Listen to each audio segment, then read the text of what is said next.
In the last class, we have discussed the invertibility of a matrix, and in that second, we will prove that we have proved that adjoint A times A is equal to determinant A times I, that is equal to this A times adjoint A. From this, you can establish the existence of the inverse of a matrix by the condition determinant A is a unit. That means it is invertible if and only if A is invertible. Consequently, you have seen that the matrix B, or you can name it as A inverse, that is adjoint A by determinant of A. This was the inverse of A we have discussed in the last class.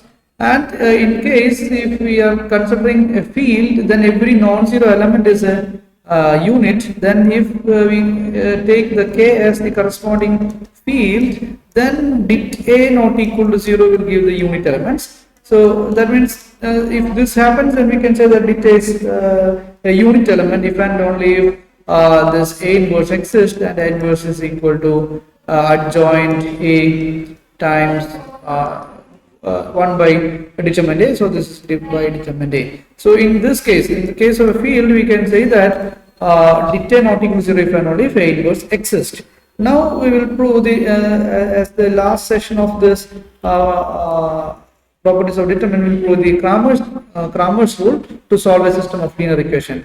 Now you consider a system of linear equation Ax equal to y, with A is an n by n matrix and y is an n by 1 matrix. Similarly, x is also an n by 1 matrix. Now you consider the system of linear equation. Then to solve this, we assume x equal to x1, x2, etc. xn. Similarly, y is equal to, similarly y is same as y1, y2, etc. We write it as y1, y2, etc.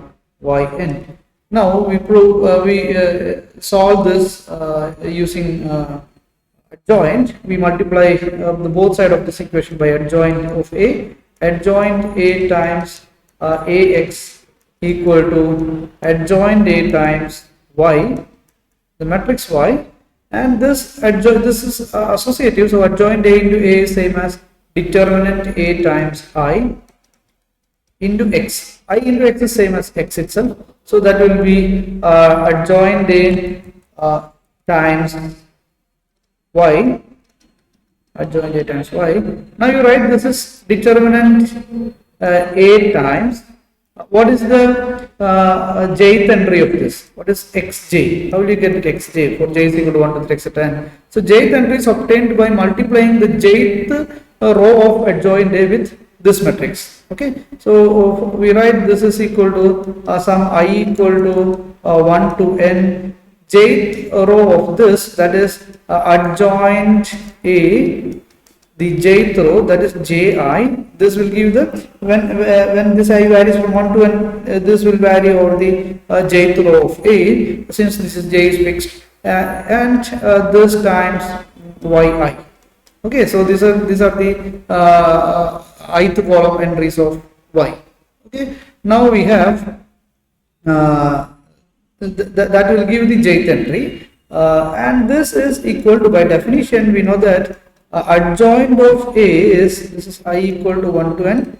Adjoint, the jth entry is minus 1 to the power j plus I, that is same as I plus j, and we have determinant of this A I j y.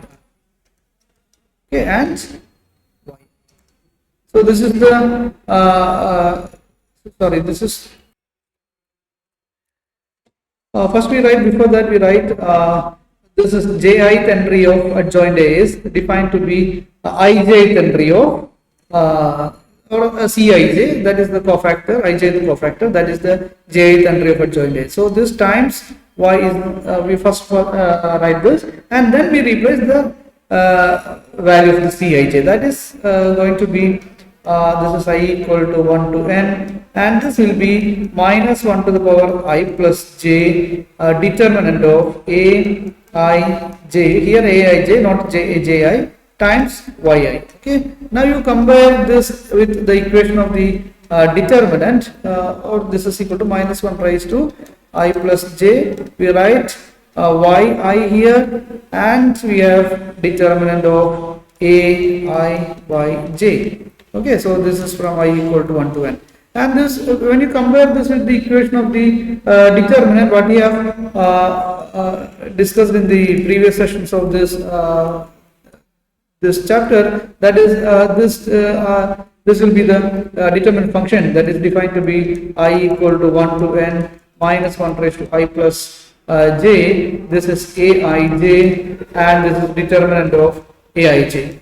So this is the definition of the determinant. Instead of this aij, we have I. That means when I varies over 1 to n, this varies over the jth column of A. Okay, that means corresponding to each I, we need to choose the corresponding elements in the jth column. Okay, here the only difference is this yi should come from the jth column of a matrix. Okay, then we can construct this as consider this as a determinant of that matrix. So when you write this a matrix bj, bj is obtained by replacing the jth column of A. If we are right, A1 is the first column of A, etc.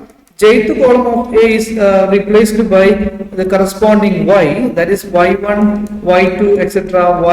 yn are the jth column of this matrix, and all the other rows of A will be the columns of this matrix will be same as the matrix of A. When you construct this such matrix, then this instead of aij, you can choose yi from this.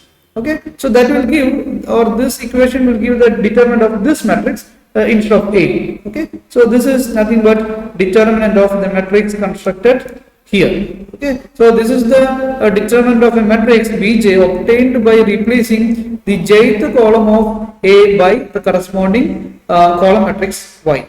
Okay, from this you get an equation that is determinant of A times xj will give this determinant of Bj. Okay, in this case, if determinant is again, if you assume determinant is a non-zero, then you can easily solve this equation. That implies xj is equal to determinant of bj divided by determinant of a. Okay, provided determinant of a not equal to 0 or invertible. In this case, if determinant of a is invertible, then x1 is determinant of b1 by determinant of a. b1 is obtained by replacing the first row of a by the corresponding y. Similarly, x2, x3, etc., xn. Okay, all these unknowns can be obtained using this method, and this method is called Cramer's rule. Okay, so sometimes you are asked to state and prove Cramer's rule, then you need to first state this result, and you need to prove all this. Okay. With this, we can conclude chapter Cramer's rule. With this, we can conclude chapter the relevant sessions of chapter 5. That means we can conclude module 3. Now, on the next class onwards, we will discuss module 4, some canonical forms and eigenvalues, eigenvectors, etc.